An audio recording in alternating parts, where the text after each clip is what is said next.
Como já dizia o sábio E.T. Bilu, busque conhecimento.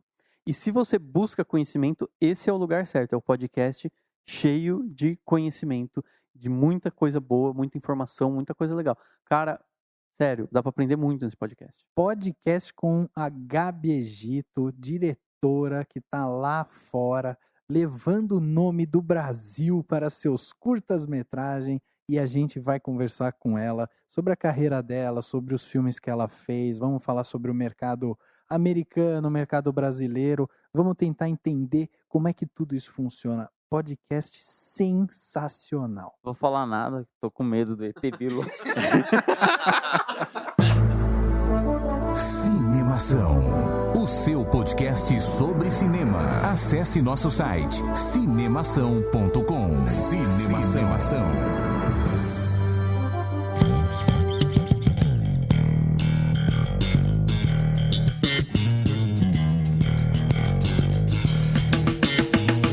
Seja bem-vindo ao podcast Cinemação número 74. Eu sou Rafael Arinelli e hoje eu vou tirar todas as minhas dúvidas sobre cinema. Eu sou o Daniel Cury e eu gosto muito do cinema na teoria e não teria paciência de ter trabalhos práticos, filmando e tudo mais, porque não é a minha praia. Aqui é o Henrique Risato e não importa para qual cidade do mundo você viaje, tenha certeza, você vai encontrar um brasileiro.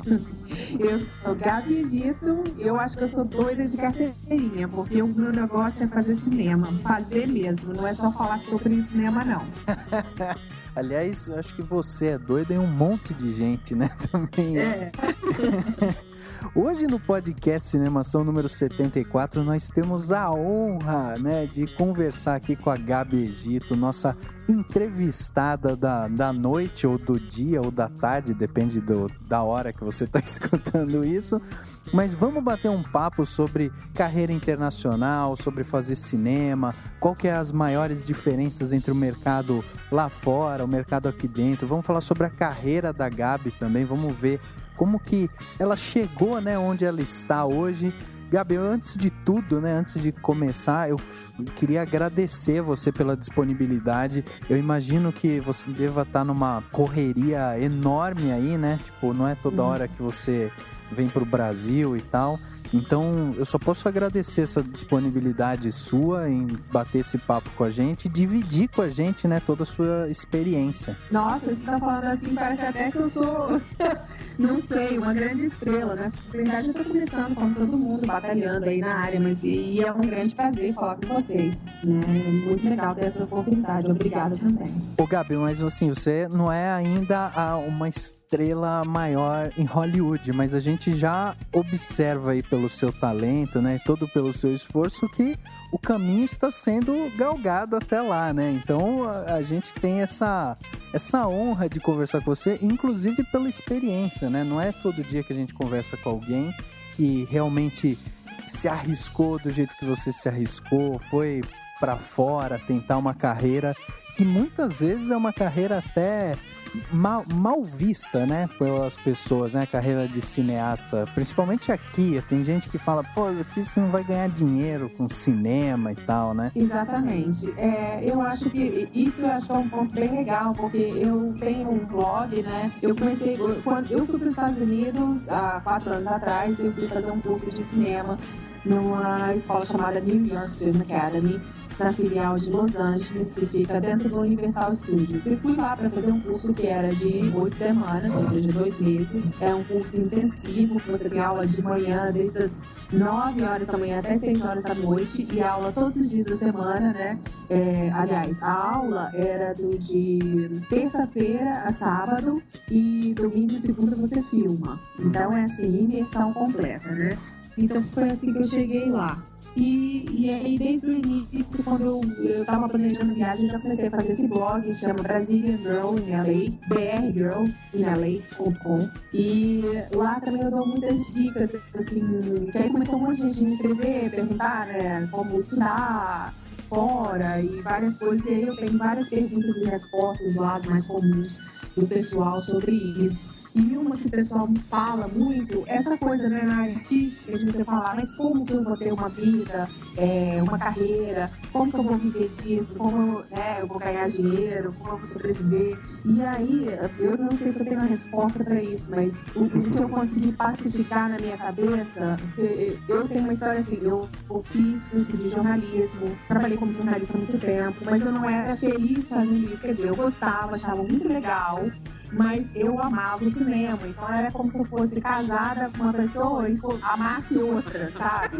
Ficava aquela coisa, até que eu resolvi assumir. Não importa se eu vou ganhar dinheiro ou não, não importa se eu vou ser famosa ou não, se eu vou ter sucesso ou não. Não é por isso que eu faço cinema. Eu faço cinema porque eu amo contar histórias e eu amo ver essas histórias saírem do papel e elas se transformarem, elas ganharem vida, se tornarem assim, atores de carne e osso falando as frases que eu escrevi e contando essa história. Então isso é que me dá assim, a felicidade da minha vida. O resto é resto. Então a pessoa, claro, tem que pensar, né, na parte prática. Tem gente que a personalidade não comporta essa insegurança. É verdade. Né? Você não saber o que vai ser o dia seguinte, o amanhã e tudo. Tem gente que gosta de vida regrada, de ter as coisas certinhas, de se planejar.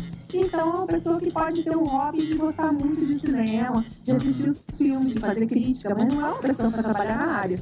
Exatamente, que é o caso do nosso amigo Daniel. Ô Gabi, mas a gente vai se aprofundar mais ainda em cima disso, mas antes vamos pro nosso quadro Repercussão. Agora no Cinemação. Eu começo, então. Repercussão. E eu me surpreendi com o filme. Repercutindo o que rolou durante a semana. Repercussão.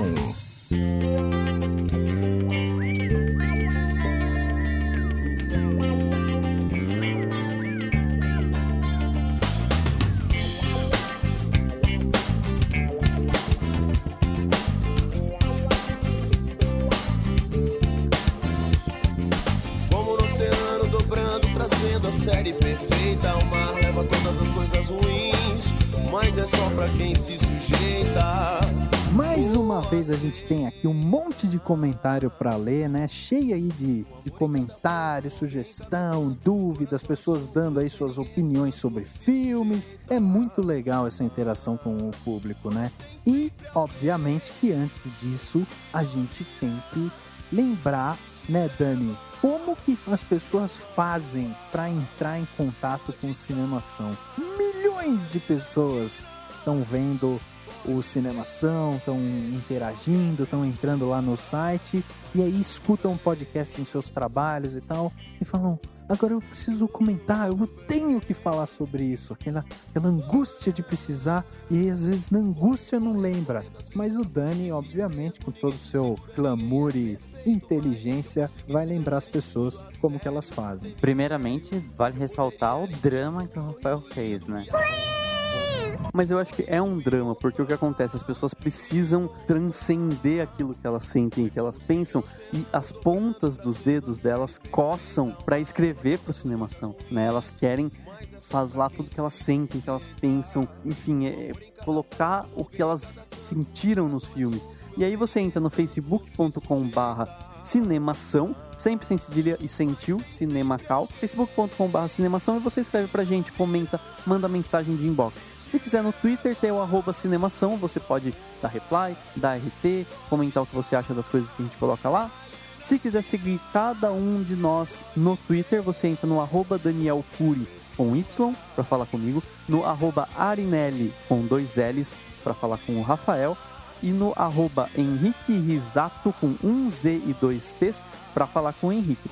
E se você quiser escrever bastante coisa, tiver com angústia muito grande mesmo, você manda um e-mail para o contato@cinemação.com. Agora, se a sua ideia é só fazer um comentário e curtir algumas fotinhos, você entra no Instagram, que é @cinemação também, sempre sem cedilha e sem tio, comenta, fala o que você pensa, o que você sente, enfim, pode falar o que você quiser, a gente respeita, a gente lê no podcast seguinte e a gente responde se a gente souber responder. E as pessoas ainda estão pensando, né, Dani? Ué, e a banda de hoje? Acabou aquela iniciativa tão bacana que o Cinemação fez. E o que você responderia para essas pessoas, Daniel? Eu diria que a culpa é delas. Porque ninguém mandou pra gente assim, olha, eu tenho uma banda, olha, meu primo tem uma banda, conhece aí, olha, meu amigo tem uma banda. Então a gente contatou algumas pessoas, nem todos responderam, tem um que eu não consegui pegar as músicas, então dessa vez a gente tá sem, mas no próximo, se vocês colaborarem, se todos colaborarem e se os donos das bandas colaborarem, a gente vai ter. Mas não é uma coisa que precisa ser obrigatória. A gente pode fazer de vez em quando, não fazer de vez em quando. Também não é obrigação também. É uma coisa legal de se fazer, simplesmente. Ou nós três podemos cantar. No, God, please, no! No! No!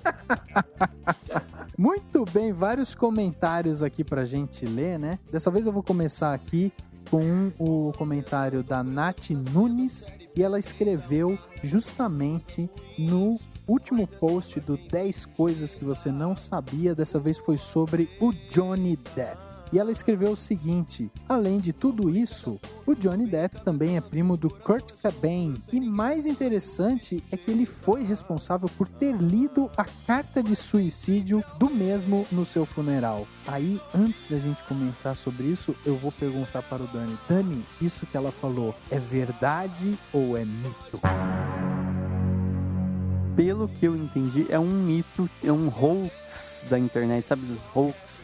As pessoas acham um monte de coisa lá. Tipo aquela história lá da mulher que entrou no avião da TAM e tinha um negro do lado dela e ela não quis. E aí a mulher, a aeromoça deu o lugar. What? Isso aí também é um hoax, né? Não aconteceu exatamente dessa forma.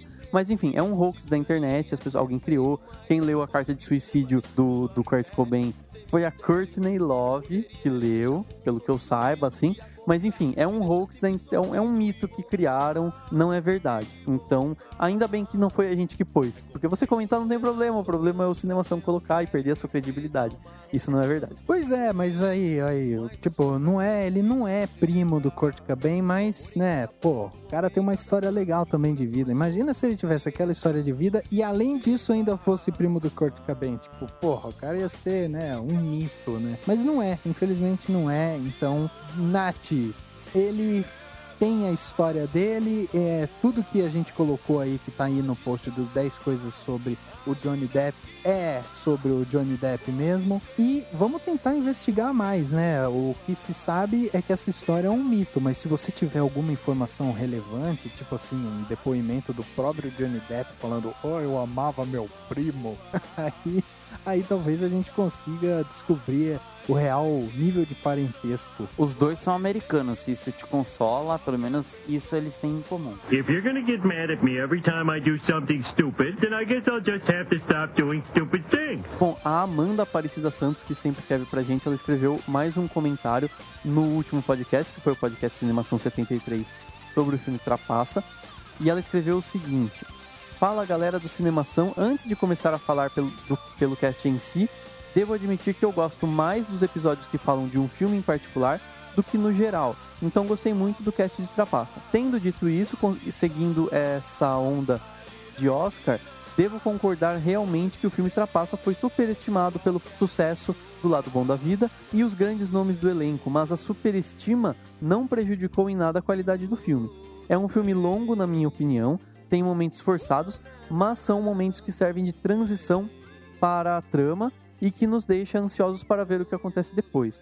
Eu não concordo que foi uma atuação fraca de Jennifer Lawrence. Ela fez o que o papel pediu e não vou mentir que ela dançando e limpando a casa de maneira louca foi desconfortável de ver.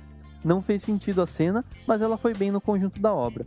O filme merece uns 3,5, quase 4. Enfim, de estrelas, né, de nota. Porque é um filme bom, mas que não inovou ou surpreendeu. Ele é do tipo que você não compraria o DVD, mas que toda vez que passar na TV você assiste e se diverte. Quanto às 10 indicações ao Oscar, mesmo com a concorrência forte, estará levando várias estatuetas para casa com certeza. Ou seja, a Amanda já está apostando que ele, mesmo sem merecer tanto, vai levar estatuetas. O que é bem provável mesmo, Amanda.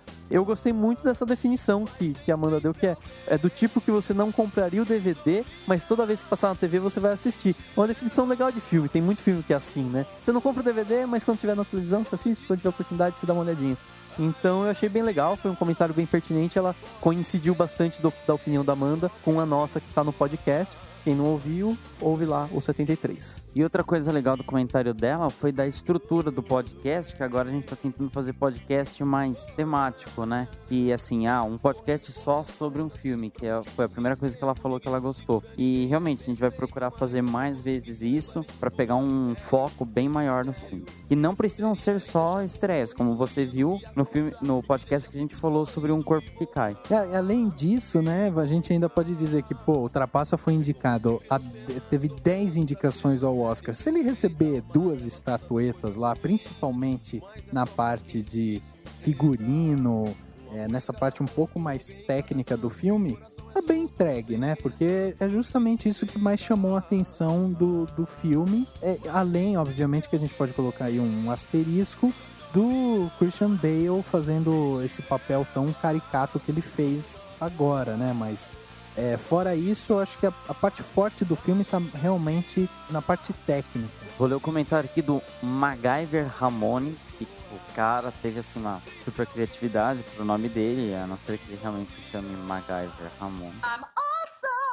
Eu não duvido nada. Eu vou presumir que o nome dele é MacGyver Ramone. Cara, mas se não for o nome dele, se ele usou isso como nick, é muito engraçado, cara. O cara, ele pegou coisas que ele gosta muito e colocou um nome, assim. A gente pode dizer que o nome do Dani seria o quê? Queen... Queen alguma coisa, né? Coloca 2 coisas que gosta e vira um nome, olha só que legal. Queen Latifah. Bom, ele comentou o seguinte, ele falou a gente tinha colocado o terceiro trailer do Espetacular Homem-Aranha 2, e ele escreveu assim: só não gostei do Rhino ser um robô. O Rhino que ele falou vai ser interpretado pelo Paul Giamatti, que está presente numa ponta bem interessante no filme 12 Anos de Escravidão. E assim, não é bem que o Rhino é um robô, na verdade, ao invés de ser nos quadrinhos, é tipo uma pele sintética que vira uma armadura. Se eu não me engano, no universo Ultimate, o Rhino ele já vira uma armadura mesmo. Então, o Paul Giamatti vai lá, ele entra dentro dessa armadura em forma de rinoceronte. Mas não que seja um personagem tipo um Transformer, que ele é um robô, assim. Realmente, o Espetacular Homem-Aranha 1 e o 2, que a gente tá vendo, ele vai agregar bastante coisa agregar valor a muitas coisas do universo Ultimate dos quadrinhos. O que é interessante, considerando até mesmo que o Peter Parker, bem no futuro do universo Ultimate, ele morre. E quem assume o manto do Homem-Aranha é o Michael Morales. O que seria interessante a gente ver isso no cinema mais pra frente. Então, MacGyver Ramone, ou seja lá qual for o seu nome, acostume-se com a mudança. Cara, mas pra mim, essa é uma das coisas que eu mais gostei nesse filme, sabia? De tudo que eu vi, eu achei, sensacional o Rhino ser uma puta armadura gigante com esse formato de rinoceronte, assim. Inclusive porque se você for ver nos quadrinhos, quando o cara usa o Rhino mesmo, que ele usa, parece que uma pele de rinoceronte, assim, por cima, e ele ainda faz um buraquinho no rosto, né? É muito ridículo aquilo, cara. Realmente, tem coisas no cinema que, prefiro não ver. Pode estar ali na esquina, pode ser qualquer pessoa, mas tudo bem, oh, tudo bem.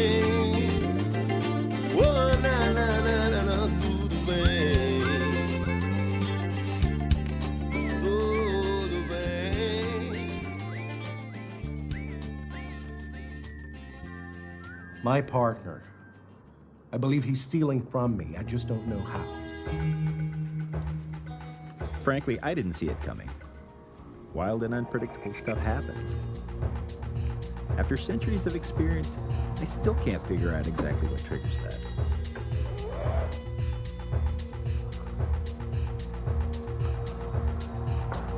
This, and you have to shape up.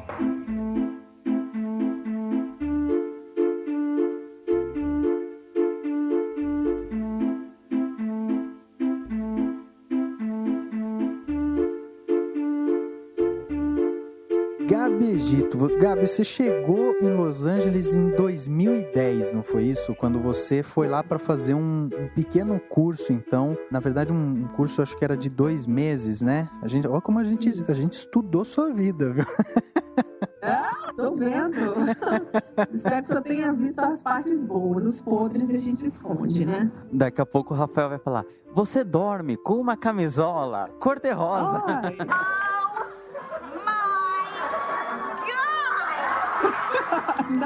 Não. Stalker. Ô Gabi, mas você chegou lá, você já era formada, né? Você já tinha 2 faculdades, né? De psicologia e de jornalismo.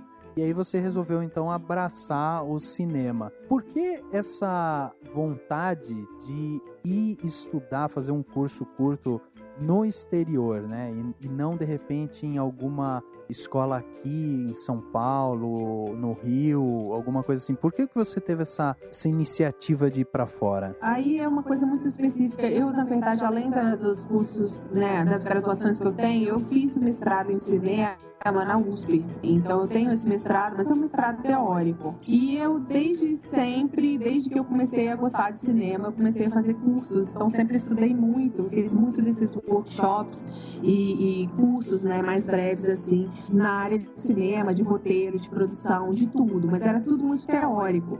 E aí quando eu ouvi falar da New York Film Academy, que tipo, o carro-chefe deles é a prática, é botar a mão na massa. Então lá, como eu te disse, como eu falei, é um curso de imersão. Então você tem aula, as aulas elas são bem práticas mesmo, né, para ensinar a usar os equipamentos. E aí são 2 meses de curso. No primeiro mês você faz um filme por semana. Então você tem que escrever a história, dirigir, tem que produzir, né, arrumar um local para filmar a história, arrumar os atores, né, figurino, né, o cenário, tudo você faz e você tem a ajuda dos seus colegas do seu grupo, são 3 pessoas para fazer esse filme. Então são geralmente 3 ou 4 pessoas que fazem um curtinha, que no início é tipo 2 minutos, e então você tem isso no final de semana, você faz isso, o seu, e você trabalha nos seus colegas em outras funções.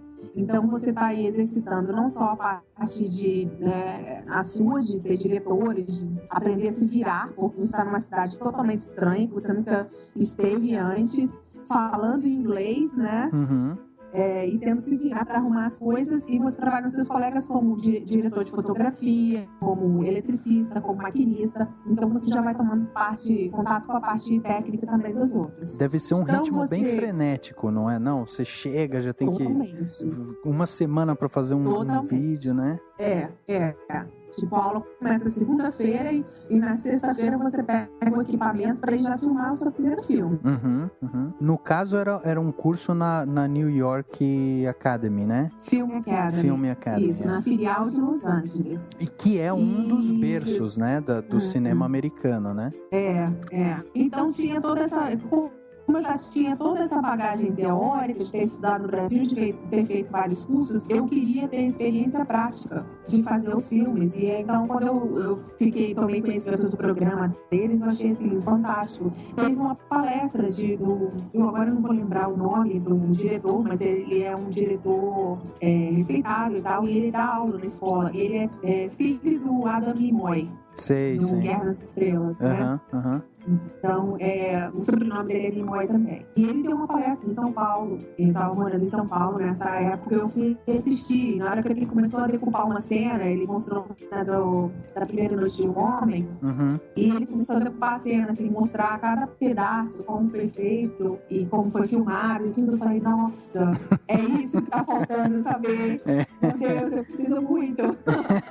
E aí que eu comecei a poupar, né? Fazer uma poupança e tal, para conseguir lá, e depois pedi demissão do emprego mesmo, e falei, eu vou, com 2 meses da minha vida, se der certo, se não der, pelo menos eu fiz, sabe? Na Foi coragem. isso.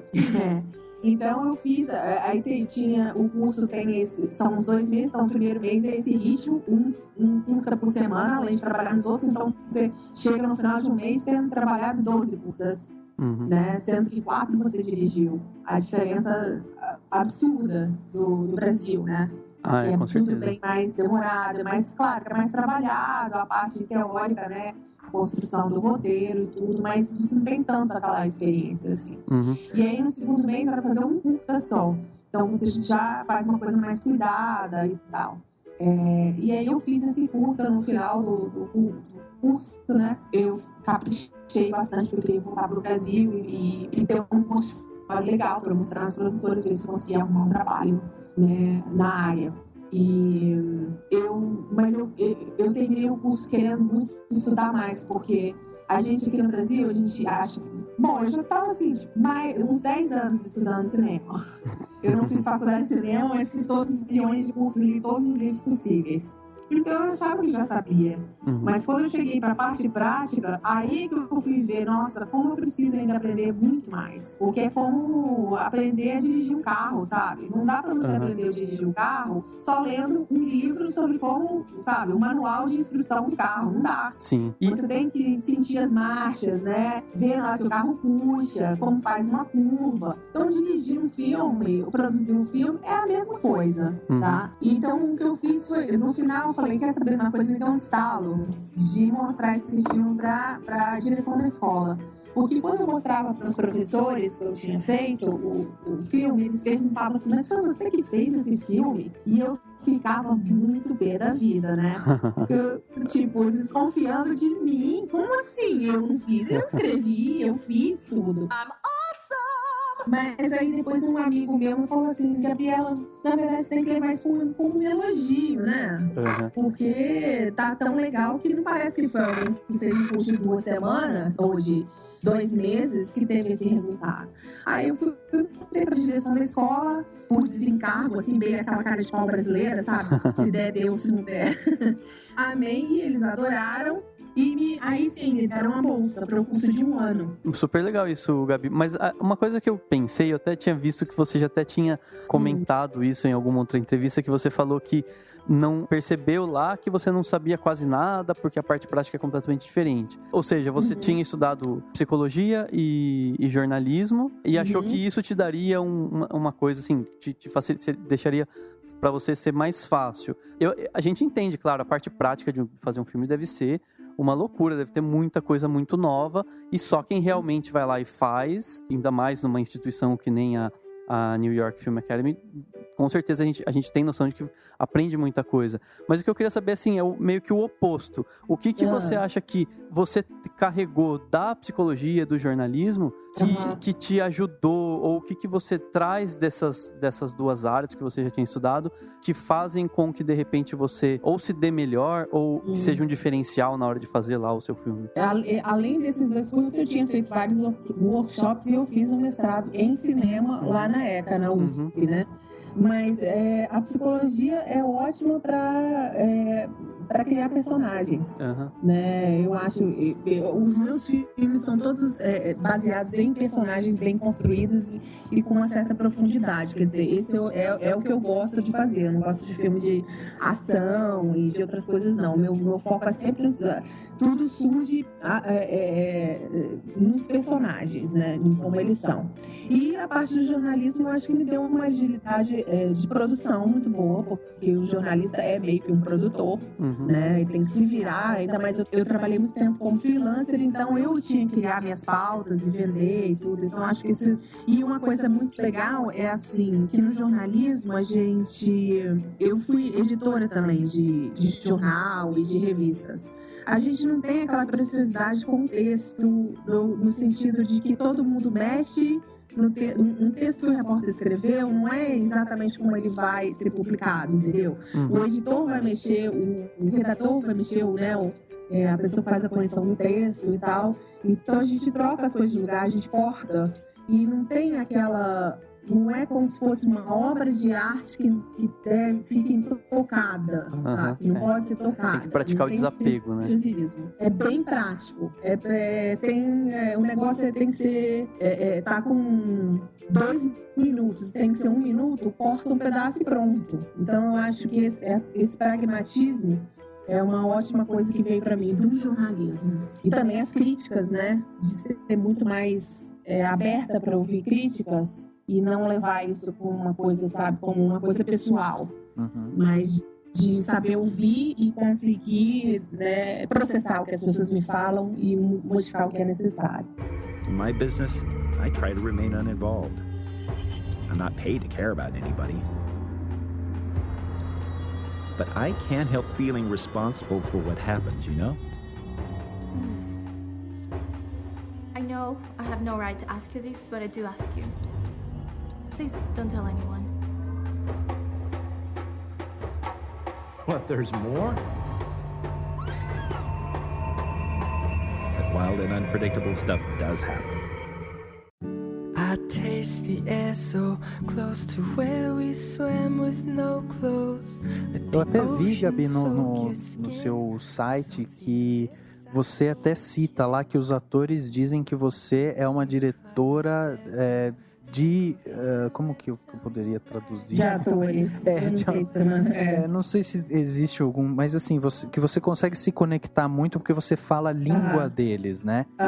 E assim, lógico que existe essa diferença. E uma vez eu vi, inclusive, uma entrevista do pessoal do Porta dos Fundos, né? E perguntaram para eles o seguinte: nossa, como que o texto de vocês acaba sendo tão fluente quando vocês gravam e tal? Aí o que o diretor falou foi que eles dão muita liberdade para que os atores possam improvisar. Que é diferente, por exemplo, da novela, que se você tá gravando lá uma novela e o ator dá uma improvisada, tipo, tá escrito lá, você é um babaca, e o cara fala, você é um imbecil, o diretor para e fala, por favor, atente-se ao texto e tal, entendeu? Uma coisa mais quadrada. Você acha que essa conexão com o ator, né, a gente, inclusive, já fez aqui alguns podcasts temáticos sobre Quentin Tarantino, Woody Allen e tal, que eles exaltam muito, né, os atores para fazer o filme. Você acha que é esse o caminho mesmo? Quer dizer, você conseguir falar a mesma língua do ator para aí conseguir fazer com que ele desabroche o talento dele, né, de interpretar? Acho sim. Eu acho que, primeiro que sem ator não tem filme.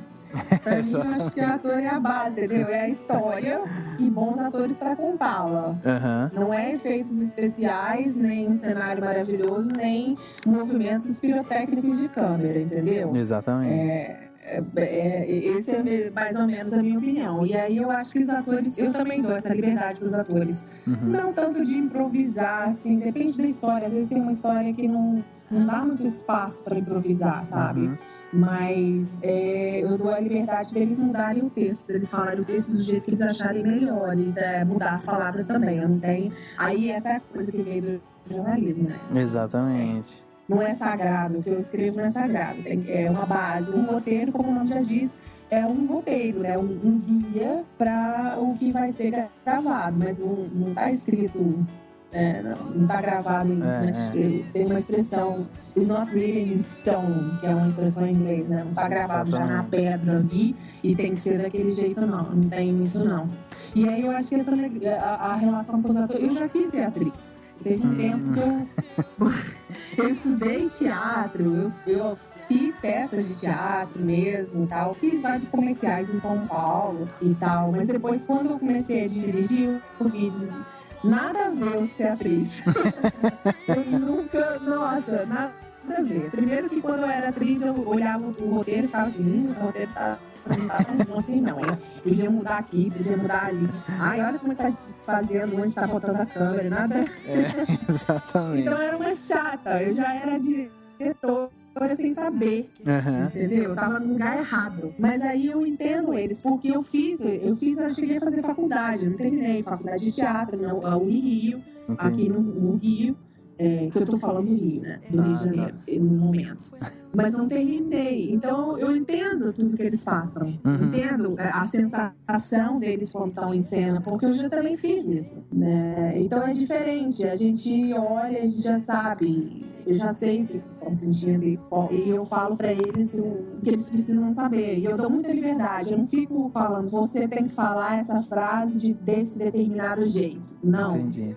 Eu explico para eles o que o personagem está pensando e o que ele está sentindo naquele momento. Exatamente. Né? Então, para situar o ator e o que ele estava na cena anterior, como ele estava e o que vai acontecer depois. E aí eu só dou um tom, eu falo, faz mais, tá muito over. Ou então, tá pouco, eu quero mais agressivo. Só assim. Então eles se sentem muito seguros comigo. É fundamental para ter uma performance boa. Tanto é que o Phil Myler, que é brasileiro, o ator brasileiro que mora em Los Angeles, ele fez Palhaço, ele fez também umas outras coisas, e ele foi o protagonista do meu curta Coisado, que é o Stuffed em inglês. Ele é excelente ator, mas ele, com o meu filme, ele foi indicado a melhor ator no festival de Atlantic City. Ah, que legal. Quer dizer, teve bastante liberdade também para criar, né, em cima do ator, entendeu? Captou também. Até quando eles querem fazer uma cena de um outro jeito, eu deixo eles fazerem, entendeu? Se eles acham, vamos fazer assim. Às vezes, quase sempre quando eles dão sugestão, fica melhor. Então eu não tenho esse negócio, tipo assim, eu sei tudo. Não, eu dou muito espaço para a equipe contribuir, sugerir tudo, e aí o que eu acho legal, o que eu acho que é conveniente para a história, que ajuda a história, eu incorporo. Não tenho essa coisa não de ser só eu que posso dizer o que é. Já emendando, né, uma pergunta na outra, assim, em termos de direção, tem alguém que você se inspira, que você olha assim e fala, pô, esse diretor... Porque assim, eu não consegui ver o curta inteiro, mas, por exemplo, eu vi um pouco no Synergy, né, o curta-metragem que você fez, eu senti até um pouco, assim, algumas cenas me lembrou um pouco do Vértigo, né, o corpo que cai, né, assim, eu tenho umas tomadas, assim, que me remeteu um pouco àquilo. Daí eu queria saber se tem algum diretor que você se inspira ou que você tem aquela identificação, né? Eu não tenho. O Hitchcock com certeza é um mestre, assim, que eu acho maravilhoso. Eu gosto muito de filme no ar. Então, dos filmes no ar americanos, da década de 40, 50, adoro aquele estilo. Mas contemporâneos, assim, eu posso dizer que eu também gosto muito do Clint Eastwood, eu gosto das histórias. Eu acho que é mais importante, assim, a história que a pessoa escolhe contar do que propriamente um estilo de direção. Não sei se você consegue ver a diferença nisso, né? Porque, por exemplo, sei lá, falar de Scorsese, ou de Spielberg, ou de, sei lá, citar nomes assim, medalhões do cinema, eu acho que todos eles dirigem maravilhosamente bem.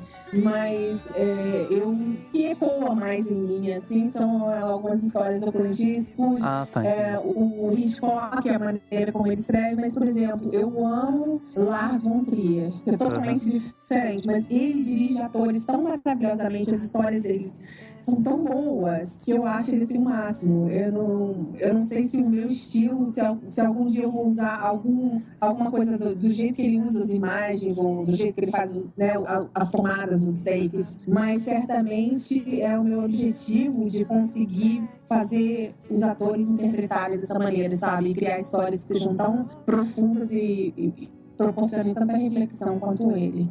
E já que você estava falando dos atores e tal, aí eu fiquei pensando, eu já vi, tem várias entrevistas que eu gosto de ver que às vezes o pessoal perguntam geralmente mais pro ator, se ele prefere o diretor que filma 50 takes ou que filma 2, 3 e pronto. Mas assim, eu queria saber como você tem alguma preferência na hora de gravar o filme, você prefere fazer várias vezes a cena até o ator dar o seu melhor, ou você acha que nas primeiras já tá bom? Como que funciona isso? Depende do ator. Tem ator que faz a primeiro take, é o melhor dele. Aí eu até brigo com o diretor de fotografia, porque assim, geralmente o primeiro take, se o diretor de fotografia não é tão experiente, e é o meu caso, né, que eu trabalho com pessoas que têm talento e tal, mas não tem, assim, a bagagem imensa, porque senão eu não poderia pagar o salário delas, né? Seria muito caro, mas enfim, aí às vezes o primeiro, a câmera ainda não tá tão ajeitada, assim, pro movimento. Mas aí é importante, principalmente em cenas críticas, assim, que são muito emocionais para os atores, eu já chego pro diretor de fotografia e falo, dá seu jeito aí, porque esse vai ser um take só. Mas, como regra geral, eu faço um número de takes até o ator atingir um ponto que eu acho que é o ponto correto. Entendi. Mas isso não é muitos takes, não, tá? Eu não fico fazendo 20 takes, não. Eu faço 3, geralmente 2, 3, no máximo 4. É o suficiente. Porque, na verdade, dirigir os atores, metade do trabalho de atuação num filme é fazer o casting correto. Uhum. Então, se você escolhe o diretor, o ator, não é que o ator é só bom. Ele tem que ser bom, mas ele tem que ser adequado para o personagem que ele vai interpretar. Exatamente. Então, esse aqui é o grande chance. Se eu escolho uma pessoa que já meio que é aquele personagem, fica muito difícil ele errar na interpretação. Entendi. Entende? Porque ele já é aquilo, né? Sem saber, né? Exatamente. Ele já tem muito daquilo. Então... Parece que não casa, né? A imagem, a personalidade com a imagem dele ali, né? Isso, exatamente. Exatamente. Então, esse é o grande segredo de escolher. Então, aí, às vezes, o ator nem é tão bom, mas ele é tão perfeito para aquele papel que só poderia ser ele. Exatamente. Is your silver screen love made me wonder, could life get better than this? I'm living in a silver screen flick. Oh, hi, Constantine. Didn't know you'd be here. Mr. Navarro asked me to come here today, Amelia. It's the big day. The big day. Excuse me, is this the conference room? Oh my god. Where's Stuff? Oh, I must lock from the outside.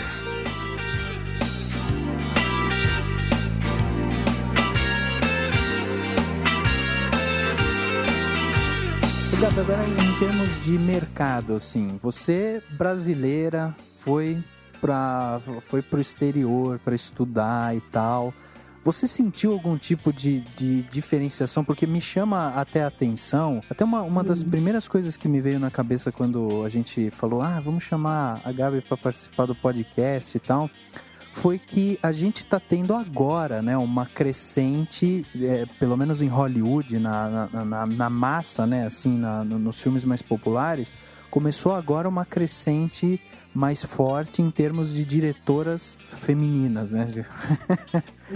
Então eu queria saber, assim, você sentiu alguma coisa diferente? O fato de você querer ser diretora brasileira em Hollywood, tá tendo essa parte crescente, assim, será que foi isso também até que te deixou puta da vida quando você foi mostrar seu curta e te perguntaram se era você mesmo? Você acha que existe ainda, assim, algum tipo de preconceito ou até barreira, assim, que é mais difícil de passar ou não? Existe muito preconceito. Eu não diria nem que é... Bom, pra mim, preconceito é duas vezes, porque eu sou mulher e sou latina. Exatamente. Nós, né, brasileiros, somos latinos. Exatamente. Então, é um preconceito duplo, sim, não há dúvidas. Atualmente, se você olhar as estatísticas dos filmes lançados ano passado, eu acho que são, geralmente, 5% dos filmes americanos lançados, eles são dirigidos por mulheres.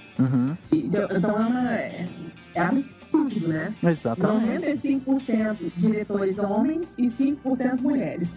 E na televisão é muito diferente. Chega no máximo a, eu acho que, se eu não estou enganada, a 15% dos episódios de séries de TV dirigidos por mulheres. Então o mercado ainda é muito machista. Exatamente. Eu acho que não tem outra palavra para usar. É um clube do bolinha e eu vi o seguinte, uma coisa... Tem uma hora que a gente fica preocupada, né? Eu tô, assim, totalmente num país diferente, eu sou estrangeira, tô lá e tal, e eu vou ficar até o momento que der, né? No momento que as portas se fecharem todas, eu vou procurar um outro lugar, né? Eu volto pro Brasil e tal. Aliás, eu não tô fechada para as coisas no Brasil, eu quero também fazer trabalhos aqui. Mas a Catherine Bigelow, que é a única mulher na história que ganhou um Oscar de diretora, né? Não, aliás, tem a Jane Campion também. Mas a que foi a mais recente, né? Ela falou que nunca se importou com esse fato de ser mulher, que ela nunca ficou pensando nisso. E porque quando a gente fica muito nisso, a gente acaba criando meio que um complexo, né? E aí tudo a gente coloca a culpa nisso. Então ela falou, eu não posso mudar o fato de que eu sou mulher. Então isso não pode ser um dado relevante na minha carreira, entendeu? Com relação, você falou assim, que tinha também o preconceito por ser latina. No curso que você fez, tinha muita gente de outros países? Brasileiros, pessoas de países europeus? Como que era? Tinha muita gente, porque a estrutura da New York Film Academy é que 60% dos alunos são estrangeiros. Então tem gente de todas as partes do mundo. Eu sempre tive na minha sala, sempre tem um brasileiro, um chinês, um indiano. E aí vem alguém latino, pode ser tanto da Espanha quanto pode ser de algum país daqui da América Latina. Aí e tem alguns americanos também, mas os americanos são minoria. E deve ser legal até pra assim, culturalmente enriquecedor, né? Deve ser bem interessante. Cada um, de repente, com a visão diferente, com visão de mundo e tudo mais, né? Uma das coisas mais importantes no set é a comunicação. Agora você imagina essas pessoas todas com sotaques, falam inglês, mas, né? Com sotaques completamente diferentes, a gente tem que se fazer compreender da melhor forma possível para as coisas funcionarem. English, motherfucker, do you speak it? É um desafio muito bom, é bem enriquecedor mesmo. Interessante. Aliás, sobre a questão, você estava falando da questão das diretoras, né, das mulheres. Não sei, eu pensando aqui, eu comecei a lembrar de várias diretoras brasileiras, né, que atingiram aí, assim, bastante sucesso, ganharam prêmios e tudo. Sim. Você acha que no Brasil, pelo menos, enfim, a impressão que eu tenho é que no Brasil as mulheres diretoras têm um pouco mais de espaço, ou você acha que eu tô errado, assim? Não, eu acho que realmente sim, eu sinto que tem menos preconceito de gênero no Brasil, nessa área. Embora a maioria das mulheres que trabalham em cinema, elas sejam produtoras e não diretoras aqui. Tem muita produtora. Sim. Diretora nem tanto, os diretores podem contar nos dedos, mas realmente elas aparecem. Sim, é que eu lembrei, assim, eu pensei em diretoras, enfim, americanas, assim, e lembrei de algumas. Mas brasileiras eu lembrei, assim, pelo menos da Laís Bodansky, a Alina Chamier, enfim, um monte, né?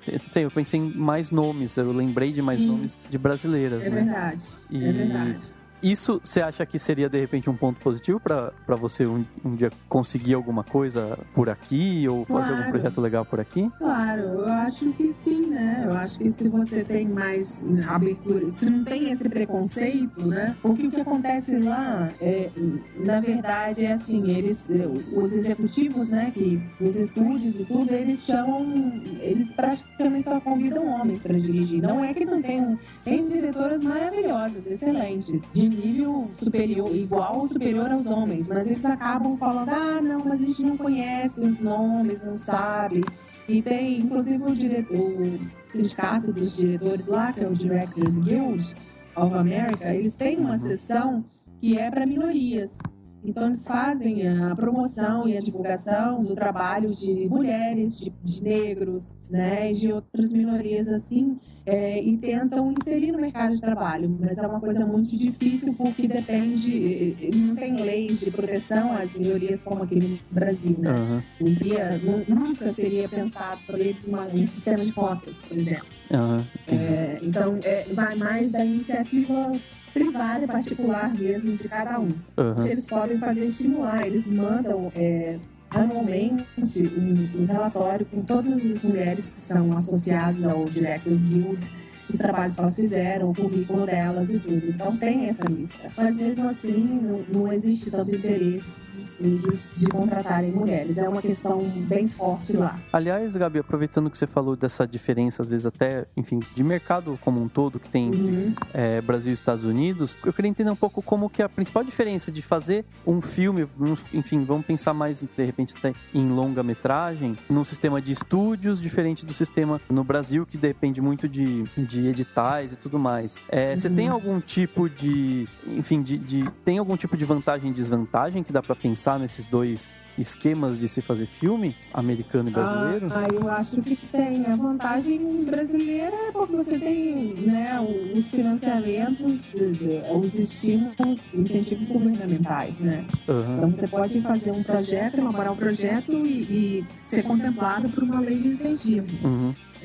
Lá nos Estados Unidos você tem alguns instrumentos de financiamento, mas eles são poucos e eles geralmente são de retorno do dinheiro. Então, assim, o seu filme custou, sei lá, 5 milhões de dólares, você filmou no estado tal, sei lá, na Louisiana, que tem incentivos fiscais, então eles te dão de retorno 30% do que você gastou no seu filme. Se você contratar uma mão de obra local, aí tem uma série de regrinhas, né? Mas é 30% do dinheiro que você já tinha.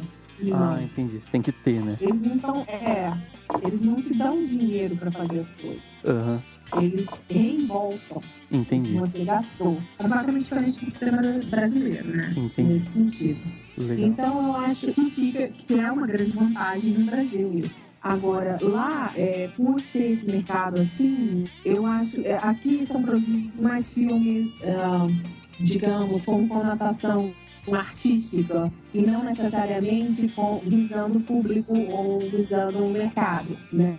Eles nascem mais dessa necessidade artística do que das necessidades comerciais. E lá nos Estados Unidos, como os filmes são financiados por pessoas, são financiadores, né? Pessoas que têm muito dinheiro, que investem na Bolsa de Valores, por exemplo, e investem também em fazer cinema. Mas investem com o desejo de lucro, né? De retorno sobre bilheteria, sobre venda de DVD, sobre comercialização para TVs, exibição no mundo inteiro. Então ninguém vai botar dinheiro num filme, geralmente não se põe só porque está apaixonado pelo projeto, né? Se espera um retorno comercial financeiro sobre ele. Então os filmes que são feitos, geralmente eles passam por essa peneira maior. São feitos filmes que têm uma possibilidade de serem mais bem-sucedidos com a audiência. Isso é bom, num certo sentido, né? Mas também acaba se fazendo só filmes que não tem tanto apelo artístico, isso é secundário para eles, mas só que podem ter retorno financeiro. Então é uma faca de dois gumes. Lá, na verdade, tem muito mais esse conceito de business mesmo, né? O cinema ele é muito mais estruturado para gerar justamente o lucro. E o Brasil ainda tá engatinhando nisso, né? Sim. So you're both regional managers? Really? And who has the best chances? Me. I know how to boost sales.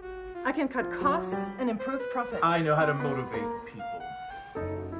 I don't like to brag about myself. I'm not a control freak. I'm not a blabbermouth. I'm married. And my wife loves me very, very much.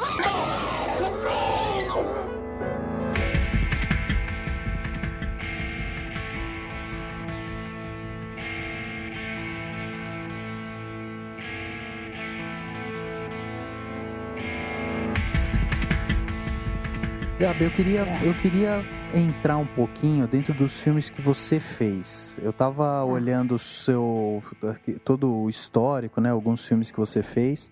E eu vi que em setembro de 2013, a gente até noticiou no nosso site que você estava chegando com um curta que chamava Nada Além de Hoje, né? Olhando assim pra trás, né? Lá quando a gente olha lá o Synergy e o Coisado, a gente vê que o Synergy tem um pouco ainda de uma veia de comédia ali, né? Tem algumas ironias, né?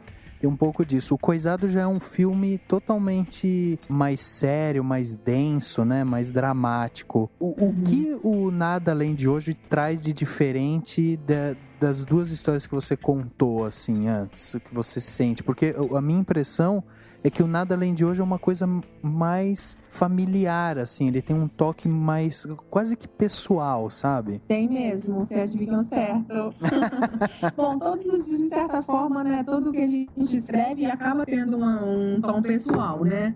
Alguma coisa tem a ver com a gente. Então, o Synergy, por exemplo, que é como eu poderia dizer, uma comédia de humor negro, né, sobre o ambiente corporativo, tem muito a ver com o que eu vivi como jornalista trabalhando em corporações. E falando um pouco sobre nepotismo, que é uma coisa no Brasil super, né, que existe muito. Então, essa ideia eu já tinha tido aqui no Brasil. Então, quando eu cheguei lá nos Estados Unidos, eu tive que adaptar para meio, né, o ambiente americano, mas o pessoal lá falou que também existe nepotismo, então tá valendo. Ótimo. E depois o Stuffed, né, o Coisado, é um filme um pouco diferente, porque eu ganhei um conto, já existiu o conto. A ideia não é minha, o conto é do Marcelo Carneiro da Cunha, que está inclusive o filme Insônia, que está sendo lançado agora, é baseado no livro dele também. E o Marcelo tem já vários livros publicados, eu acho que tem uns 2 ou 3 longas baseados em livros dele. E eu, quando li esse conto, eu achei tão maravilhoso, assim, tão a minha cara, eu fiquei tão fascinada, que eu tinha que fazer aquele filme, de qualquer maneira, né? E é uma coisa, é meio um thriller policial, psicológico, né? Detetive. Exatamente. E tem um mistério, né? Meio aquela coisa que a gente vai desvendando aos poucos a história. Então isso é um tipo de filme que eu amo. Acho que até foi por isso que me lembrou o Hitchcock, né? Porque ele tem inclusive, pelo trailer, a gente vê até uma cena daquele detetive saindo por um beco e ele escuta um grito, né? E aí você ali, aquela cena eu achei muito parecida com o Vértigo, assim, principalmente quando ele tá perseguindo a moça lá, né? Indo atrás dela e tal, e ele é muito é um detetive muito sozinho, né? Ai, que bom que você achou, ai, fico feliz. Me sinto super honrada, assim, porque é o que eu amo, ainda bem que as pessoas conseguem captar isso. Eu acho, na verdade, é um filme assim, mas é um filme também muito cheio de ironias. Eu gosto muito dessa visão meio irônica da sociedade, entendeu? E aí o filme, o que você perguntou, Nada Além de Hoje, ele é diferente porque ele é um drama mesmo, é um drama psicológico, e ele é interessante porque eu usei técnicas de documentário e técnicas de ficção misturada. Então, o que eu fiz? Eu tinha algumas cenas que eu tinha pensado para a história, que é uma história bem pessoal para mim. E aí eu criei mais ou menos o personagem, né? Cada um dos personagens da história, eu escrevi a historinha deles em relação à protagonista. A história é assim: é uma dona de casa chamada Marta. Eu recrio o último dia da vida dela, né? Então tem as cenas mesmo recriadas, né, de ficção, e tem também os atores falando sobre isso. Então fica meio como um documentário. Entendi. Sabe? Eu escrevi a historinha de cada um dos personagens e eu dei para os atores, e depois eu gravei com eles, fazendo as perguntas como se eu fosse uma documentarista e estivesse fazendo um filme sobre aquilo. Porque o filme é sobre síndrome de Munchausen, que são as pessoas que sentem uma necessidade de inventar histórias e inventar coisas tristes sobre a vida delas. Entendi. Então elas inventam, assim, que o filho morreu num acidente, que o marido teve um problema. Então elas criam toda uma história triste, né? Mesmo que não seja verdade, ou que elas estão com câncer, várias coisas assim, para despertar a atenção e o carinho de quem está em volta. E aí eu entrevistei os atores como se eu estivesse fazendo um documentário sobre essa doença. E eles não sabiam o que eu ia perguntar. É tudo improvisação. Olha, então eu entrevistei eles por meia hora, assim, cada um. E aí depois eu editei isso. Putz, muito legal isso, essa mesclagem, inclusive, né? E essa ideia, assim, de você... Porque, assim, me dá a sensação de que você ainda tá experimentando vários estilos, né? Porque você partiu ali de uma coisa até mais uma comédia, aí veio para uma coisa mais dramática, essa coisa mais detetive e tal, né, de busca, e agora esse drama pessoal, familiar, assim, tão pessoal, né, assim, é tão intimista, né, e você ainda tá em busca disso, você já tá se encontrando, como é que tá no seu processo criativo, assim, como que você tá se sentindo com os filmes? Eu acho que eu tô me encontrando mais, sim. Eu acho que é um processo, eu ainda não cheguei a uma conclusão, assim, absoluta, mas eu já sei bem mais o que eu quero, o que tem a ver comigo e aonde eu quero me especializar, né? Porque isso é uma coisa bem americana, que eles falam, né, para os atores, você tem que encontrar a sua voz artística, o seu estilo, e aí você investir nesse estilo, não ficar posando de galho em galho e fazendo cada hora uma coisa muito diferente da outra, porque aí você não se aprofunda, né, não cria uma coisa muito pessoal, eu acho. Então eles falam isso para ter esse foco. E aí eu acho que eu gosto muito dessa coisa do suspense e de filmes psicológicos, filmes que sejam baseados em personagens. Quando a gente fala essa coisa de baseados em personagens, é porque geralmente se divide em filmes de ação, filmes de personagem. No de ação, o que importa é a situação, né, que está acontecendo. E a situação é que move a história e os personagens. No filme de personagem, o jeito que os personagens são, a personalidade deles é que define o que vai acontecer na história. Então poderia ser, sei lá, dar o exemplo desse da dona de casa. Se ela não tivesse essa síndrome psicológica, não teria história, porque ela não teria os problemas que ela tem, né? Porque ela se sente muito solitária. Depois que a filha dela vai para a faculdade, estão se mudando de casa, o marido está tendo um caso com uma outra pessoa, então não dá mais atenção a ela, e ela fica muito sozinha, muito ilhada na vida dela, e ela se refugia nisso, né? Nessas coisas dela, nesses delírios. Então, se ela não tiver fundamentado, então toda a história do filme, tudo que se desenvolve a partir dessa personalidade. Sim, a gente usa o termo tridimensional, né? Não sei se você usa esse personagem tridimensional, né? Mas sim, na ação o personagem pode não ser tão bem desenvolvido, mas um filme nota 10, assim, todo muito bem feito, mesmo no filme de ação vai ter personagem tridimensional. Sim, claro. Tá? Mas só que a ação determina, a situação que o personagem está vivendo determina mais do que a personalidade dele, sabe? A particularidade da personalidade dele. Quando você escreve o roteiro, você já vai pensando em como você vai dirigir ou não? Primeiro concentrar, vou escrever o roteiro, tudo certinho. Depois, na hora que você fica atrás da câmera, você começa a ver os melhores ângulos. Como que é isso? Quando eu tô escrevendo a história, eu vejo as cenas. Então eu visualizo tudo já. E o quanto... Mas não necessariamente quer dizer que quando eu for dirigir vai ser daquele jeito. Eu vejo meio que plano aberto. Então você não é aquela diretora, vou usar o termo chato, assim, a diretora chata que não sai do set enquanto não ficar do jeito que tá na cabeça, né? Please tell me, how much is enough? Porque tem alguns que acho que são assim, né? Eu acho que... Não, aí são dois processos. Eu acho que é assim. Primeiro, quando eu estou escrevendo a história, eu penso mais assim em plano aberto, e se tem alguma coisa num detalhe, eu penso, né, por exemplo, pegou o revólver. Lógico que eu vou ver na minha cabeça um detalhe da mão pegando o revólver, uma coisa assim. Mas é mais de você estruturar a história, de ver o ritmo da história e tal, de como tá a trama se desenvolvendo.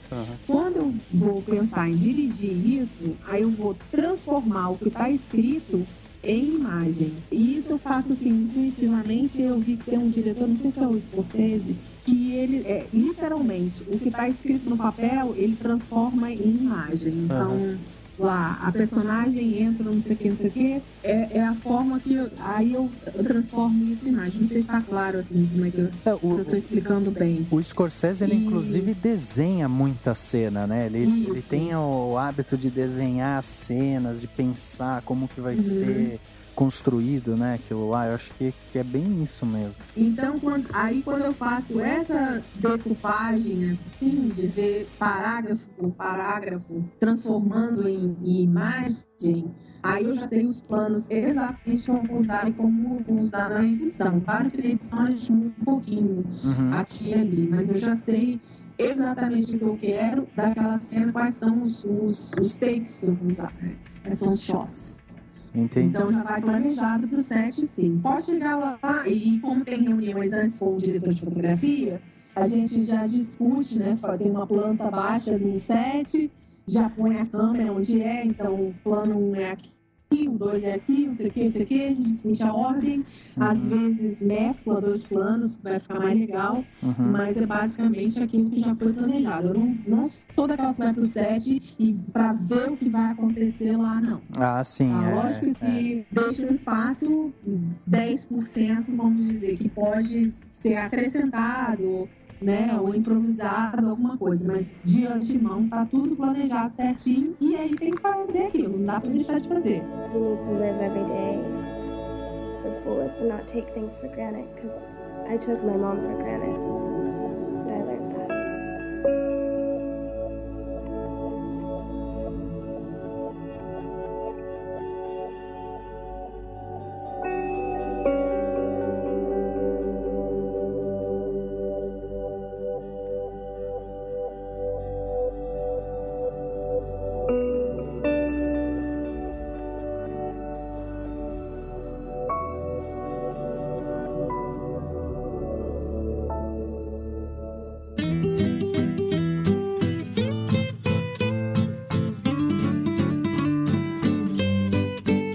Inclusive, eu e o Daniel, a gente escreveu um roteiro de um curta, e aí a gente escreveu esse roteiro e tal, e eu tenho muito mais essa visão de direção mesmo, né? E o Daniel, ele tem muito mais a parte do roteiro. E aí, quando a gente foi escrever, a gente se baseou num conto que o Dani tinha escrito e tal, e aí ele escreveu uma parte, eu fui escrever uma outra parte, né? Dar aquela complementada e tal, e eu enchi o roteiro de instruções técnicas, tipo, nossa, a câmera tem que vir daqui e tal, porque pra mim é completamente é muito difícil pra mim escrever a história sem imaginar ela já sendo gravada, sabe? Eu ainda não tive a experiência de ir pro estúdio e gravar, mas eu imagino que eu pegando um roteiro escrito por mim mesmo, eu vou ser o tipo de diretor chato que vou querer meio que a cena fique daquele jeito que eu imaginei, porque o momento que eu sento pra escrever, eu entro numa bolha, assim, que é muito difícil, né, de você, pelo menos pra mim, é muito difícil de você desvincular a história à imagem que eu quero passar, entendeu? Sim. E daí Mas são dois processos diferentes. Tanto Sim, é que geralmente os roteiristas não são os diretores, né? A maior parte, geralmente, o roteirista é uma pessoa, o diretor é outra. Então, eu tento também diferenciar isso na minha cabeça. São duas funções diferentes. No momento eu tô roteirista, no outro momento eu tô diretora. Eu até brinquei uma vez... Porque senão fica doido isso. Eu até brinquei uma vez com o Rafa, quando a gente tava pensando nesse roteiro, eu falei assim, Rafa, a gente tem que tomar cuidado, porque enquanto roteirista, você tem que pensar que você vai entregar para um diretor. E se um diretor olha e tem tudo com tanto detalhe, ele vai falar assim, então dirige você, né? Porque se você já pensou em tudo, em todos os takes e tudo mais. Lógico. Né? Então, e eu tenho justamente esse pensamento do roteirista que vai entregar, que vai deixar o filho com alguém lá pra tomar conta. Tinha um rapaz, um ator, que queria me contratar pra dirigir o curta dele. Mas era assim, nesse esquema, a gente teve algumas reuniões, ele falava, não, mas então, nessa cena aqui, eu quero botar a câmera não sei aonde e fazer assim, assim, assado. Aí eu só fiquei olhando pra cara dele. Sabe?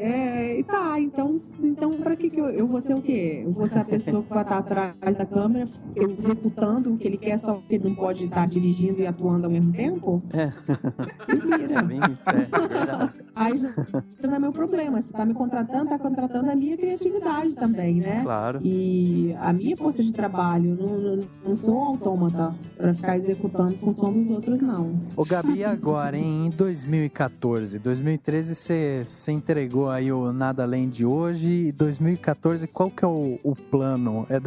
Você é daquelas pessoas que falam, tem uns projetos, mas não posso revelar agora. Eu ainda tô enviando para alguns festivais, né?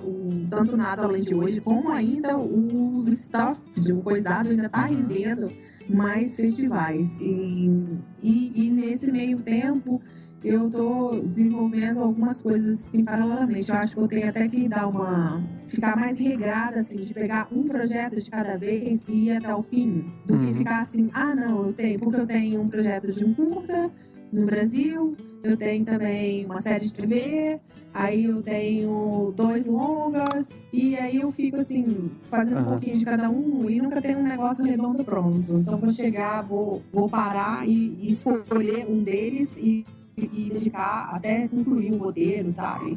Legal. Para poder partir para a produção. Entendi. E você volta, vai demorar muito pra você voltar ou você logo volta pra Los Angeles? Como que tá? Ou você vai ficar pelo Brasil? Não sei. Não. Eu ainda tô aqui, eu tô meio que de férias, meio que, né, fazendo contatos e tal, falando com o pessoal, dando algumas entrevistas. Mas eu retorno agora, antes do carnaval, eu vou pra Europa, vou passar também uns dias lá. E retorno no final de março para Los Angeles. Aí sim eu quis me dar essas férias assim mais longas. Fazia muito tempo que eu não vinha ao Brasil e eu tava precisando meio que desopilar, sabe? Esquecer um pouquinho das coisas, porque a gente fica muito, sabe, só vivendo cinema e fica meio isolado do resto, não sei se... Não é. Tem que ter um período assim de você desestressar, relaxar, para depois pegar com mais intensidade. E aí isso vai acontecer em março. Legal. Espero. Legal. Viu, Gabi? Mas não tem nenhum plano de produção para esse ano, não. Entendi. Mas é natural, né? Assim, sempre tem aquele período que você tem que estabelecer, né, os projetos antes de qualquer coisa. Mas, viu, Gabi, uma coisa que eu queria saber, talvez mudando um pouco o foco da conversa, a gente tem, no Cinemação e assim, o ambiente de podcasts que a gente vive aqui, volta e meia a gente vê gente, tem muito adolescente, tá, o pessoal lá com 15, 16 anos, que sonha em ser diretor, sonha em fazer cinema e tudo mais, e a gente sabe que, assim, claro que é legal e a gente espera que todo mundo corra atrás do sonho, mas a gente entende que as pessoas às vezes não têm tanta noção do que né, elas acham que é só o glamour ou só a parte bonitinha, assim, e não sabe que tem que ralar muito, né? Aí eu queria saber, assim, se você tivesse que conversar ou dar uma sugestão ou algum tipo de dica para uma pessoa mais jovem que sonha em ir para New York Film Academy ou, enfim, fazer cinema, botar a mão na massa, o que você diria, assim, que essa pessoa tem que gostar de verdade, ou o que ela tem que saber, ou o que você fala assim, nossa, começa a correr atrás de tal coisa agora para não ficar para trás lá na frente? O que você diria para alguém numa situação dessa? Primeira coisa é que é uma carreira incerta, né? Então, pode dar muito certo e você se tornar uma mega celebridade planetária, mas tem 99,99% de chance de dar errado e você não terminar sem nenhuma aposentadoria na sua vida. Entendeu? Então, você tem que entrar sabendo disso. E aí, o que o pessoal fala, assim, lá nos Estados Unidos, por exemplo, que a jornada tem que ser tão boa quanto chegar lá. Então, esse negócio de você batalhar, ralar e tudo, tem que ser prazeroso para você, da mesma forma que subir ao palco para receber o prêmio, entendeu? Eu já ganhei alguns prêmios lá, mas, e é legal, assim, você vê o seu esforço coroado, mas a jornada tem que ser tão boa quanto, se você não ganhar prêmio nenhum, você tem que tirar alguma satisfação disso da mesma maneira. É por isso que eu digo assim, eu amo isso tanto, que mesmo se eu não ganhasse nada, eu continuaria fazendo. Então é uma coisa legal, assim, pense, faça uma reflexão, se você não precisasse de dinheiro na sua vida, e o que você faria? Entende? Eu faria cinema. Sabe? Então, e se não me rendesse nada, entende? Então, mesmo que não me pagassem nada, eu continuaria fazendo filmes. Então, independe de qualquer situação financeira, independe de sucesso, independe de fama, de glamour, independe disso. Não é isso que me dá prazer. Lógico que é legal você tirar foto e tudo, mas não é esse o meu objetivo. O meu negócio é contar a história e ver depois, né, ter todo o esforço de fazer o filme e depois sentar lá na plateia e assistir pro pessoal e eles rirem na hora que eu acho que é uma piada legal, que eu botei aquele momento ali, o pessoal se emocionar na hora que tem que se emocionar. E depois vir conversar comigo e falar, nossa, eu pensei tanto naquela coisa do seu filme, ele me tocou. Eu acho que essa comunhão de almas, porque o filme é como eu vejo o mundo. Então, quando as pessoas assistem o filme, elas entram no meu mundo. E então tem essa comunhão. minha com a plateia. E isso é que eu acho lindo no cinema. É isso que me move, sabe? Agora, então eu tenho essa certeza que eu poderia fazer qualquer coisa na vida e eu faria relativamente bem, eu acho. Eu poderia voltar a ser jornalista, eu tive sucesso e tudo. Né? Na área, tinha um emprego estável, tinha todas aquelas coisas. Mas não me fazia tão feliz quanto estar desempregada fazendo filme. Então, eu tenho essa certeza, é o que eu quero fazer. A pessoa que é jovem, ela tem que pensar se ela realmente tem essa certeza ou não. E aí, uma boa forma de você começar a investigar isso é fazer essa análise, né? E também você começar a buscar pessoas que trabalham na área, tentar trabalhar como voluntário em alguma coisa relacionada a cinema, para você ir sentindo como é que é o dia a dia da profissão. Não a parte de glamour, mas de você ver o que é o dia a dia de fazer um filme e tal. Acho que inclusive no seu blog, né, no seu site, tem uma frase inclusive que você usa lá no seu texto, vou até traduzir ela aqui, que eu acho que é bem legal, que traduz muito isso que você falou agora, que você diz assim, que dirigir para você é uma função tão vital quanto você respirar, né, e que isso te faz se sentir viva, né?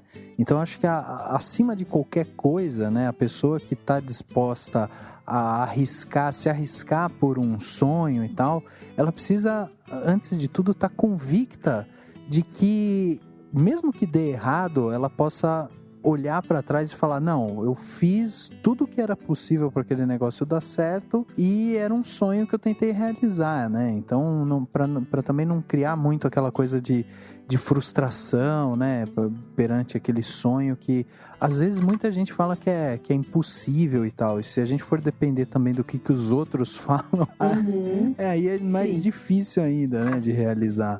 Eu acho que tem que acreditar que é possível, sim, mas você tem que colocar também o pé no chão, você tem que ter uma visão muito crítica, assim, do que você é e de onde você quer chegar e o que você precisa adquirir para chegar lá. Então não dá para você achar que você vai ser à toa só porque é bonitinho. Exatamente. Né? Tem que estudar, tem que desenvolver suas capacidades e tal. Porque analisa aí um ator excelente, quais são as qualidades que ele tem, não são só a beleza, né? Exatamente. Tem também um estudo, todo o desenvolvimento de uma técnica. Então você precisa um pouco se comparar com esse modelo e ver o que eu preciso fazer. Então, por exemplo, tem gente que quer ir para lá para os Estados Unidos e acha que vai ficar famoso para ser descoberto por algum estúdio e tal. Primeira coisa que você tem que fazer é falar inglês, né? Exatamente. Sem sotaque. Porque você não vê personagens de pessoas falando sem sotaque. Exatamente. Então, você pode ser maravilhoso, mas aí você vai lá e põe na sua lista, né? Meu caminho para a celebridade. Primeira coisa, falar inglês sem sotaque. Exatamente. Então você tem que estudar, né? Exatamente. Aí você põe lá o cursinho e tal as aulas. Então isso é você sonhar, achar que é possível e fazer um planejamento com o pé no chão da meta onde você quer chegar, o que você quer atingir, né? Então você vai lá, põe os itens e vai, né, checando a partir do momento que você vai realizando eles para chegar onde você quer. Eu tenho um processo. Eu tenho uma última pergunta para te fazer aqui, que é a seguinte, a gente gravou um podcast, o 59, que se chamava Profissão Cineasta, que a gente conversou com um estudante de cinema, que é o Bruno Rezende. A gente conversou com ele justamente sobre a faculdade de cinema, como que era, o dia a dia, quais que eram os desafios e tal. E o Bruno estava no último ano da faculdade na FAAP, e ele contou bastante pra gente quais que eram os desafios e tal. E mesmo o Bruno estando ali no último ano de faculdade, ele ainda estava falando como ele estava tentando se descobrir dentro da área, né? Então ele falava, eu acho que eu vou acabar me formando, eu vou seguir mais para a área de fotografia e tal. E eu até fiquei um pouco surpreso de, nossa, ele tá no último ano e ainda não amadureceu a ideia, né? Até porque você tem vários caminhos dentro do cinema. No seu caso específico, a sua vontade sempre foi trabalhar nessa parte de roteiro, de direção e tal. Você não caiu pro lado da fotografia ou mesmo de produção e tal. O seu foco sempre foi a direção. Né? Acho que primordialmente contar a história Então, assim, toda a parte do desenvolvimento do roteiro, eu acho que sempre foi uma coisa que eu gostava. E aí veio direção junto, atrelado a isso. Mas eu gosto muito também de edição. Mas edição, assim, a parte de contar a história também, né? De montar, né, o filme. Isso, isso. Mas eu gosto mesmo de você imprimir um ritmo na história, você cortar algum... Você corta, assim, um framezinho, um segundinho, muda completamente o ritmo da história e dá mais intensidade e tal. Então, isso eu acho fantástico. Mesmo, eu já editei alguns filmes para outras pessoas que eu falei com... teve um filme agora que é o Starkers, que não foi lançado no Brasil, que é um filme que eu fiz a montagem e eu também sou produtora associada, que é de um escritor, ele é roteirista, ele é ator também canadense. E ele me mostrou o filme e falou, eu tô querendo fazer só dar uma polida aqui, ficar mais bonitinho e tudo. Eu falei com ele, olha só, se você fizer só isso, não vai dar certo não. Você tem que, essa história, você tem que cortar um pedaço dela e tirar uns personagens que não estão funcionando. E aí vai dar certo. Entendi. Então ele tinha um filme de 12 minutos e eu editei pra 7. Ah, legal. E aí o personagem que era o personagem principal, ele virou figurante na história. Quer dizer, entrou muito também do seu timing aí de direção também, né? Então mudei e eu fui sincera, assim, ele consultou um monte de gente e ele falou, mas as pessoas falavam comigo que ia ficar ótimo. Você foi a única que foi sincera, assim, porque eu falo mesmo, né? Que foi sincera e tal, e aí eu paguei pra ver, porque ele falou que eu já tava rolando com aquele filme há muito tempo e não conseguia emplacar em festival nenhum. E aí a gente fez essa modificação. Eu falei com ele, meu filho, tem umas partes muito legais na comédia. É uma comédia musical de, como é que chama? Gangster judeu. Nossa Senhora! É muito legal. Nossa, quando eu vi, eu adorei, porque tem umas cenas super violentas e é tudo muito engraçado. Imagina, um gangster cantando música. Exatamente. Bem reverente, assim. Eu adorei. Eu falei, nossa, tem muita coisa que funciona aqui, mas tem história a mais que não deveria estar. E aí, a gente mandou para um festival de Atlanta, o Dragon Con, e foi indicada a melhor comédia musical agora em 2013. Né? Então, acho que funcionou. Essa parte sempre, né, de história. Legal. Deixa eu ver aqui então se o Daniel, se o Henrique tem alguma última pergunta para fazer para você, porque senão a gente vai fazer um podcast aqui de 2 horas quase. Pra vocês editarem isso tudo, mas eu tô adorando. Bom, da minha parte acho que tá tudo tranquilo. Assim, acho que daria pra gente conversar muito tempo, mas assim, eu gostei muito do que eu ouvi, tá perfeito.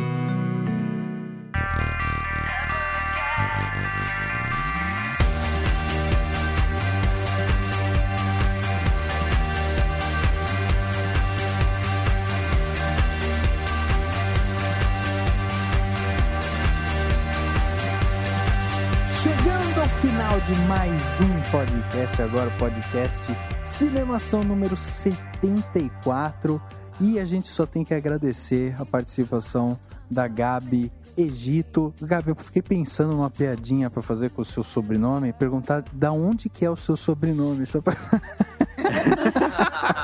Já fizeram essa piadinha? É verdade, viu, gente? É sobrenome mesmo, não é inventado, não é como é que chama? Nome artístico, não, é de verdade. Mas ele vem do Egito ou não?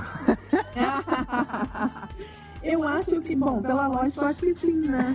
Mas eu não sei te dizer exatamente, não. Eu tenho até um tio que fez um negócio, né? Árvore genealógica pra descobrir, mas eu não sei, não. Aliás, você tem parentesco com a Vera Egito? O pessoal me pergunta, eu devo ter, porque a família Egito é bem pequena. Mas eu não conheço ela pessoalmente, não. Tá, entendi. Eu fiquei na dúvida, até pesquisei assim, falei, vai que eu acho uma foto juntas, assim. Não sei, eu falei, né? Mas daí não vi, eu falei, bom, acho que não, né?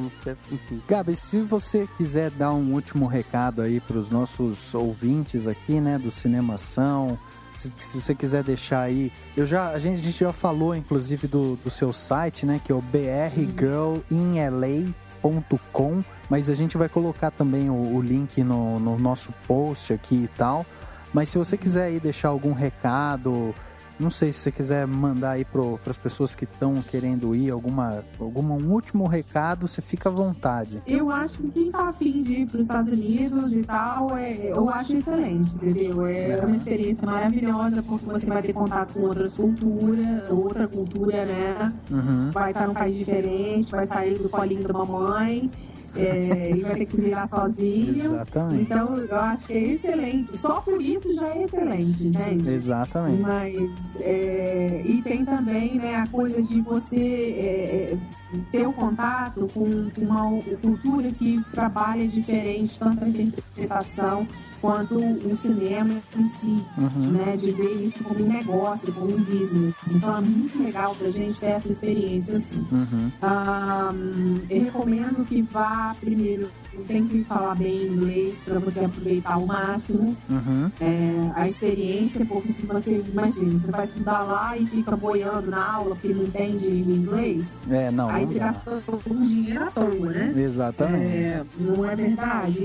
Então veja isso, mas eu acho que é legal sim. Agora também, se for a primeira experiência, o primeiro contato que você está tendo, por exemplo, você quer ser ator, o primeiro curso de interpretação que você fez na vida é esse, aí eu acho que você tem que refletir um pouco sobre isso, porque se você gosta tanto, ama tanto aquilo, por que você já não fez alguma coisa no Brasil, sabe? Exatamente. Por que você já não está estudando? Porque, gente, tem que estudar mesmo, tem que comprar todos os livros, tem que ler, tem que fazer os cursinhos, porque aí você vai sabendo mais. Então, quando você chega numa outra cultura, num outro país, isso vai te acrescentar mais do que se você for no zero, sem saber nada, entendeu? Tem como é que chama? Uma curva de aprendizado. Todo ser humano tem uma curva de aprendizado. Então, se você já tem uma bagagem, você já começa da metade do ponto, né? Você não começa do zero para chegar a 180, não vai chegar no cursinho de um mês, gente. Não vai. Não vai, exatamente. Né? Exatamente. Porque tem gente que acha que vai para lá fazer não existe universidade no mundo.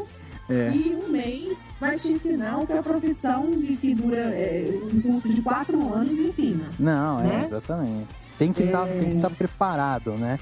A gente, inclusive, comprou agora aqui pra Biblioteca do Cinemação, a gente comprou o livro Story, né, do Robert McKee. É uma boa aquisição, né? Muito bom. Eu recomendo, inclusive. Legal. Livros do Sid Field, do Robert McKee, o Richard Bogler. Mas, qual? Acho que são, assim, uns que não pode deixar de ler. Exatamente. Tá vendo, Henrique? Se você tá pensando em sair do colinho da mamãe, é um bom começo. Vou sair que ela já tá espetando com garfo.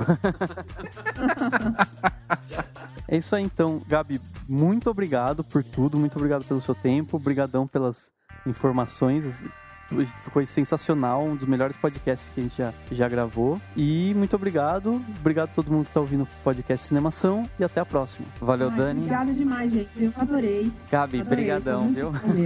Foi legal se participar, foi bom aprender e ter esse incentivo que você passou pra todo mundo que tá ouvindo, né? Valeu, Rafa. Valeu, Dani. Até a próxima. Falou, um beijão. Obrigado, Gabi. Então, o podcast Cinemação número 74 fica por aqui e a gente se vê no próximo. I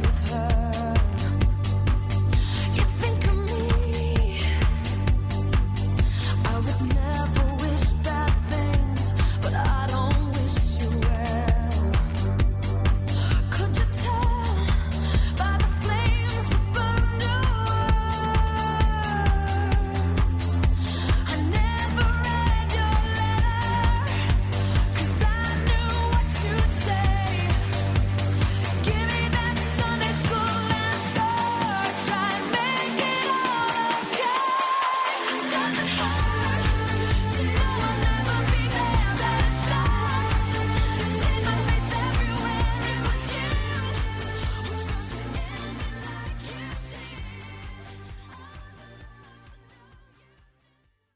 Ação. Obrigado, Gabi. Então, o podcast Cinemação número 74 fica por aqui e a gente se vê no próximo.